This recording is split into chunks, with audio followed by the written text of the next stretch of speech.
DIIs के आंकड़े भी देख लेंगे। कैश मार्केट में एफआईएस की तरफ से खरीदारी हुई है, लेकिन बहुत ज़्यादा बड़ा आंकड़ा नहीं है। नेट नेट 480 करोड़ की खरीदारी हुई है। डीआईएस ने भी थोड़ी कॉशियस बाइंग ही की है और 874 करोड़ की नेट नेट बाइंग यहां पर देखने को मिली है डीआईएस की तरफ से।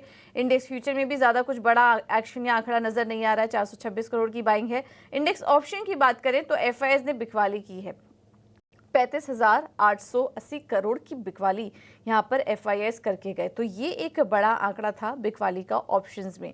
हम आपको बता दें कि आज बैंक निफ्टी की भी एक्सपायरी है, कल निफ्टी की एक्सपायरी होगी। उसके पहले हम देख रहे हैं कि ऑप्शंस में एक बिकवाली आई है। अब समझना होगा कि आज निफ्टी और बैंक निफ्टी में किस तरह से ट्रेड ले, कौन से लेवल्स इंपॉर्टेंट होंगे आज के लिए, ये बार समझते हैं। हमारे साथ फोन लाइन पर डिम्पी कालरा जुड़ चुके हैं पूरा एनालिसिस लेकर। डिम्पी, गुड मॉर्निंग, बताइए। गुड मॉर्निंग पूजा। अगर आप देखें कल मार्केट के अंदर one of the dullest day था, आप उसके अंदर ट्रेड ही नहीं कर पा रहे थे इंडाइसेस के अंदर। और कल निफ्टी की और बैंक निफ्टी की क्लोजिंग 34 और 35 पॉइंट ऊपर बंद हुई है। आप सोच के देखिए 25,000 का इंडेक्स है और वो तो डबल इसका है, 52,000 का इंडेक्स है, लेकिन पॉइंट्स में जो गेन आपको मिला वो सिर्फ 34 और 35 पॉइंट्स का ही गेन मिला। कहने के बाद सिर्फ यही है कि मार्केट पूरी तरह से एक डल रेंज में है, क्योंकि सामने इवेंट है। लिक्विडिटी लेवल्स, मार्केट की पोजीशनिंग, चर्निंग और इन्फ्लेशनरी डाटा, ऐसे कुछ और इम्पोर्टेंट चीजें हैं जो बाजार को इसमें गिरने नहीं देगा। और इंडिया विक्स भी मार्केट के अंदर फियर क्रिएट नहीं कर रहा। तो इसका मतलब यह है कि जो इवेंट है या तो वो आराम से पास हो जाएगा ऑन अ पॉजिटिव नोट, या तो मार्केट के अंदर फियर नहीं लाएगा, वो डर नहीं लाएगा। मान लीजिए एग्जाम्पल के लिए मैं 0.25% है, जो कि काफी हद तक मार्केट कह रहा है कि हमने वो डिस्काउंट किया हुआ है। अगर वो डिस्काउंटेड है भी, तब भी बाजार के अंदर कोई मेजर कट नहीं आएगा। और अगर 0.5 का कट आता है मार्केट के अंदर, तो फिर हो सकता है बाजार थोड़ा और चले, और चलने से आपको बैंक निफ्टी की लीडरशिप ज्यादा दिखेगी, क्योंकि उसके अंदर एग्रेशन अभी थोड़ा कम है और उसको एग्रेशन के लिए किसी ट्रिगर की रिक्वायरमेंट है। मैं लेवल के हिसाब से क्लियर कर देता हूँ।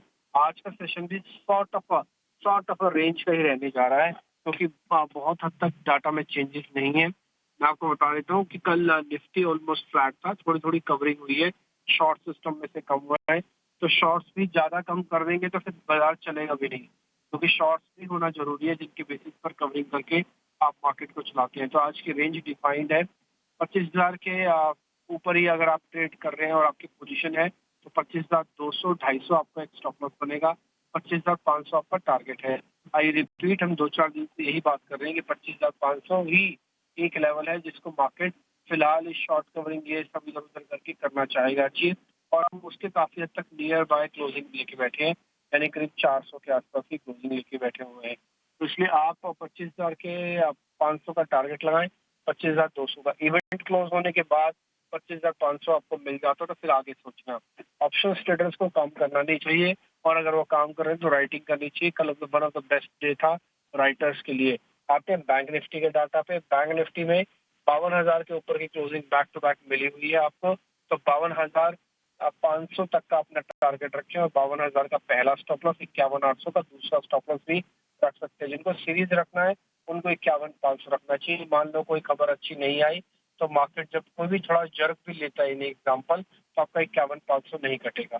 तो ये इंपॉर्टेंट लेवल्स हैं जो आज वॉच करने के हैं। ऑप्शन ट्रेडिंग के अंदर थोड़ा देख के काम करना है, इंट्राडे स्विंग और राइटिंग ज्यादा करना। दूसरा, 10 शेयर एफ&ओ बैन में है, तो फ्यूचर्स में भी स्टॉक्स की पोजीशन लेते समय ध्यान रखिएगा। एफआईएस की होल्डिंग, रिटेल की होल्डिंग और डीएस की होल्डिंग में कोई मेजर चेंजेस नहीं है। एफआईएस के 68% लॉन्ग करके बैठे हैं।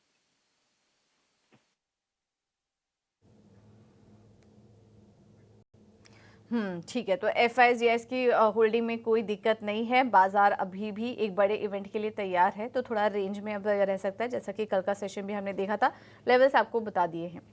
बहुत बहुत शुक्रिया डिम्पी आपका ये पूरा एनालिसिस करने के लिए। तो आज के लिए जो अहम लेवल निकल कर आ रहा है निफ्टी की अगर बात करें, तो इस वक्त निफ्टी में देखें तो आज के लिए अहम रेजिस्टेंस लेवल निकल कर आ रहा है ऊपर की तरफ 25,500 से 25,650 का, और नीचे की तरफ 25,200 से 25,000 का ये अहम सपोर्ट लेवल है। ऊपर की तरफ 25,500 के जो लेवल्स हैं वो खुल चुके हैं निफ्टी के लिए। और बैंक निफ्टी की बात करें तो 52,200 से 52,500। नीचे की तरफ अब अहम सपोर्ट लेवल्स जो निकल कर आ रहे हैं वो 51,800 से 51,500 के हैं। लेकिन पिछले काफ़ी समय से जो हम देख रहे हैं कि फेड बैठक के पहले बाजार एक रेंज बाउंड देखने को मिल रहा है। कल का सेशन भी वही था, काफ़ी डल मार्केट था, तो इसी रेंज को प्ले आउट करने की कोशिश कीजिए। ऑप्शन ट्रेडर्स के लिए काफ़ी अच्छा मौका है, जो कि डिम्पी भी अभी हाईलाइट कर रहे थे, वो यहाँ पर पोजीशन लेके चल सकते हैं। रेंज का ध्यान ज़रूर रखें। आगे बढ़ते हैं और मार्केट पर एक और रणनीति समझ लेते हैं। हमारे साथ investforajiv.com से आदित्य अग्रवाल मौजूद हैं। Aditya ji, thank you so much ET Now Swadesh को समय देने के लिए। बताइए, आप कैसी शुरुआत आज देख रहे हैं निफ्टी और बैंक निफ्टी की, और किन शेयरों में ट्रेड करें?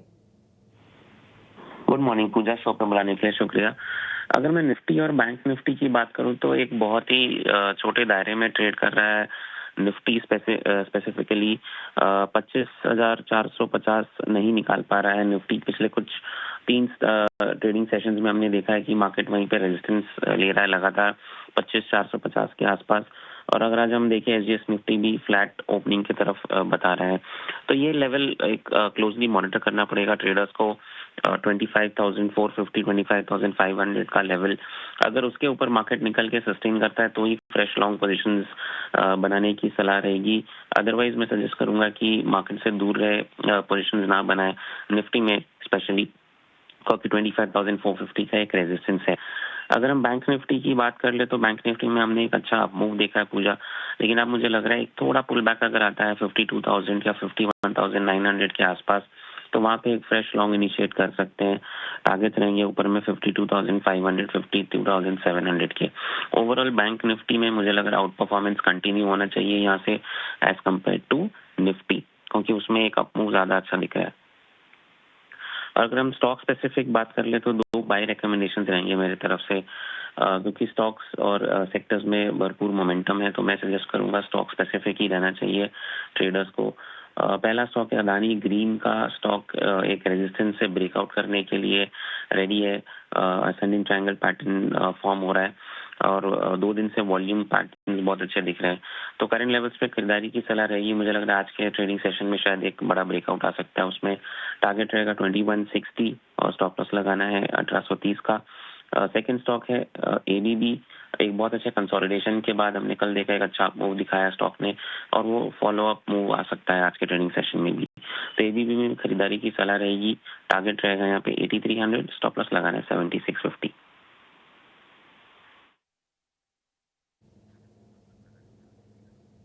ठीक है, तो ये है आज के लिए ट्रेडिंग कॉल्स आदित्य की तरफ से। एबीबी अच्छा लग रहा है, वहाँ पर तेजी करके चलिए 8,300 के लक्ष्य के लिए, और इसके अलावा अदानी ग्रीन में भी खरीदारी करने की सलाह 2,160 के टारगेट्स के लिए। मार्केट की तरफ हमारे साथ केडिया कमोडिटीज से अजय केडिया जी मौजूद हैं। Ajay ji, thank you so much ET Now Swadesh को समय देने के लिए। काफ़ी अहम इवेंट की तरफ बढ़ रहे हैं हम, और उसके पहले कमोडिटी मार्केट में अगर देखें तो काफ़ी चीज़ें फिलहाल स्टेबल नज़र आ रही हैं। सोने चांदी से पहले शुरुआत करते हैं, अपने लाइफ टाइम हाई लेवल्स के पास अभी भी बरकरार है, यहाँ से क्या आप और तेजी देख रहे हैं या फिर फिलहाल अभी इवेंट का वेट करेंगे, उसके बाद कोई निर्णय लेंगे? वेरी गुड मॉर्निंग जी। डेफिनेटली पिछले 2 दिन से हम देखते हैं मार्केट एक सीमित दायरे में ट्रेड कर रहा है, और एज ऑफ नाउ भी हमें लगता है कि मार्केट थोड़ा सा डाइजी रहेगा आज मॉर्निंग सेशन में। 2-3 दिन से हम 73 से लेकर 73,500 का जोन M6 पे देख रहे हैं। सबसे पहले अगर हम इंटरनेशनल मार्केट की अगर बात करते हैं तो इंटरनेशनल मार्केट में आप देखिए प्राइस 2580 के एसबीआई भी घूम रहा है, जिस दिन से डॉलर में गिरावट हुई है उसका एक सपोर्ट मिला हुआ था, बट अब प्राइसिंग किया जा रहा है कि 50 बेसिस पॉइंट तक का रेट कट आ सकता है, क्योंकि 25 ये ऑलरेडी डिस्काउंट हो चुका है, तो 50 का जो प्रोबेबिलिटी है वो 67% पहुंच चुकी है। अगर 50 बेसिस पॉइंट का कट आता है तो एक बड़ी रैली सोने और चांदी में मिल सकती है, एल्स मार्केट थोड़ा सा टेक्निकल पुल बैक होता हुआ दिखाई देगा। तो मुझे लगता है आज मॉर्निंग सेशन में सोने में थोड़ा सा दबाव रह सकता है, उस दबाव के चलते 73,500 पे बेचना है। स्ट्रिक्ट स्टॉप लॉस 73,850 का लगाना है। 72,800 का एक छोटा पुल बैक मिलेगा, बट कोई बड़ा पोजीशन लॉन्ग साइड और शॉर्ट साइड में। सिमिलरली चांदी की भी बात करें तो बार बार 90,000 के ऊपर प्राइसेस को जाते हुए देख पा रहे हैं, बट वो सस्टेन नहीं कर पा रही है, ये थोड़ा सा कंसर्निंग है। तो टाइमिंग जब तक कोई डेटा पॉइंट प्रॉपर नहीं आता है फेड की ओर से, 89,500 पे बेचना है। 90,200 का स्ट्रिक्ट स्टॉप लॉस लगाना है। 88,500 से 88,200 तक का एक छोटा पुल बैक हम पहले देख पाएंगे।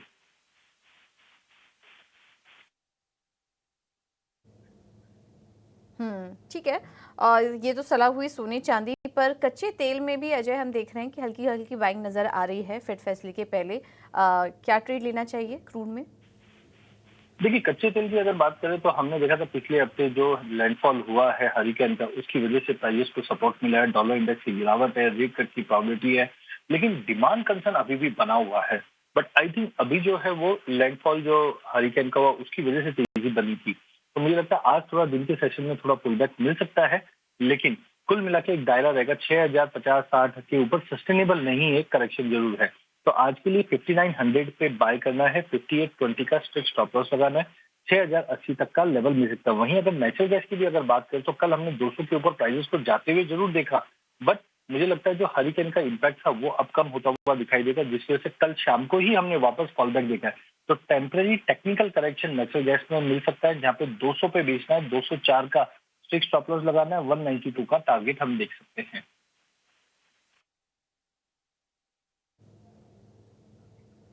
ओके, तो ये नेचुरल गैस पे भी आपके लिए सलाह और क्रूड पे भी रणनीति बता दी है। 6080 के टारगेट्स के लिए आप यहाँ पर नजर रखिए। और बेस मेटल्स में अजय क्या सलाह होगी आपकी? चाइना मार्केट हॉलिडे मोड पे ही है एज ऑफ नाउ, उसकी वजह से कोई नई अपडेट्स चाइना की ओर से नहीं, बट ये उम्मीद जताई जा रही है चाइना से भी रेट कट और साथ में इकोनॉमी को बूस्ट करने के लिए कुछ स्टिमुलस दिया जा सकता है, जिसके चलते प्राइसेस में तेजी का ही रुख रहेगा।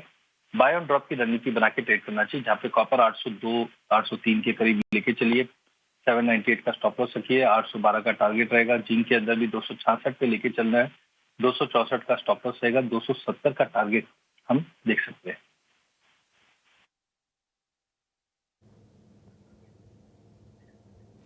Okay, thank you Ajay ji आपका समय देने के लिए और रणनीति सुझाने के लिए, आपका पूरा एनालिसिस करने के लिए। गोल्ड और सिल्वर में बिकवाली की सलाह, कॉपर जिंक में खरीदारी करिए और क्रूड में खरीदारी की सलाह, नेचुरल गैस में बिकवाली करने की राय अजय जी की तरफ से।